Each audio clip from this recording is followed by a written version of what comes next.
السلام علیکم مینوال امید لرم چې تاسو به ټول روغ جوړ به وئ.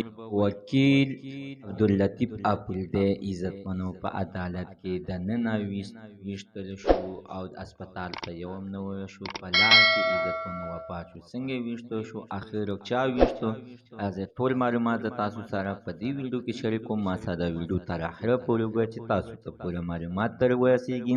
دې معلومات نه مخکې اړول زه تاسو ته د یادګینه وکم تاسو کو چارې زموږ په دې سوپر کلک چینل کې نوی وئ، چینل هم نوی سبسکرایب کړئ. مهرباني وکړئ تاسو زموږ د سوپر کلک چینل د سره سبسکرایب کړئ، خوا کې ورسره د ټلۍ نښان ووهئ چې هر یوه نوې معلوماتي ویډیو تاسو ته په اسانۍ باندې در ورسي. عزتمنو عبداللطیف اپلدی چې دا څه وخت د های کورټ صدر هم پاتې شوی و او خپل یو وکیل هم و چې عزتمنو دا په عدالت کې دننه پې عزتمنو یو عدنان وکیل پې ډزې وکړلې او هغوی ویشتلو.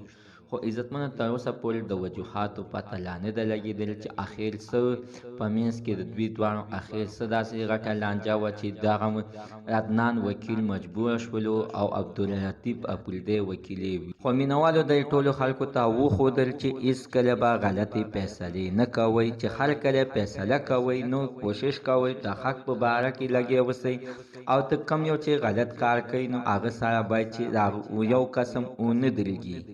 عزتمنو اصل ټیم کې عبداللطیف اپلدی ولګېدلو نو په دغه ټیم کې عزتمنو بیا یعنې دغه ملزم وتښتېدلو، خو بیا هم پولیسو زر ته زره ګرفتار کړو چې نوم یې دی عزتمنو عدنان خان چې دا خپل یو وکیل دی. خو د پته نه لګي چې اخر ولې د داسې قدم اوچت کو. د یو انسان قتل د ټول انسانیت قتل دی، داسې نو پکار باید چې د دوی په منځ کې چې څه لانجه وه باید چې دوی مشران کینولې وي او روغ یې کړی وي. زموږ د عزتمن سننوزي معلومات د دې پورې د نوي معلومات دپاره د سره زموږ د سوپر کلک چینل د سره سبسکرایب کړئ، خوا کې سره د هر یوه نوي معلوماتي ویډیو تاسو ته په اسانۍ باندې در ورسي.